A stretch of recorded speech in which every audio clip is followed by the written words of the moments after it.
بسم اللہ الرحمن الرحیم۔ استغفار کرنے کے فضائل۔ نمبر 1، دلوں کے زنگ کی صفائی۔ حضرت انس رضی اللہ تعالیٰ عنہ سے روایت ہے کہ نبی کریم صلی اللہ علیہ وآلہ وسلم کا فرمان دل نشین ہے، بے شک لوہے کی طرح دلوں کو بھی زنگ لگ جاتا ہے اور اس کی جلا یعنی صفائی استغفار کرنا ہے۔ نمبر 2، پریشانیوں اور تنگیوں سے نجات۔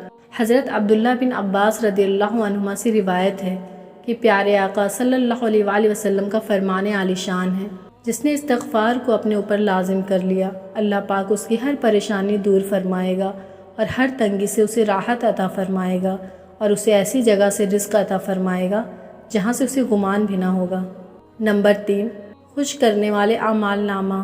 حضرت زبیر بن عوام رضی اللہ تعالیٰ عنہ سے روایت ہے، نبی مکرم رسول اکرم صلی اللہ علیہ وآلہ وسلم کا فرمان ہے کہ اس کا نامہ اعمال اسے خوش کرے تو اسے چاہیے کہ اس میں استغفار کا اضافہ کرے۔ نمبر 4، خوشخبری۔ حضرت عبداللہ بن بصر رضی اللہ تعالیٰ عنہ فرماتے ہیں کہ میں نے شہنشاہ مدینہ صلی اللہ علیہ وآلہ وسلم کو فرماتے ہوئے سنا کہ خوشخبری ہے اس کے لیے جو اپنے نامہ اعمال میں استغفار کو کثرت سے پائے۔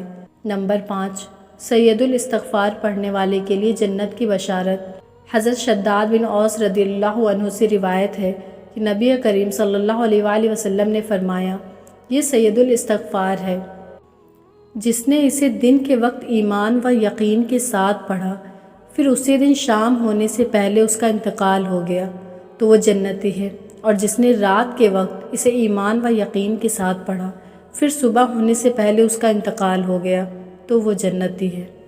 کئی پریشانیوں کا ایک ہی وظیفہ۔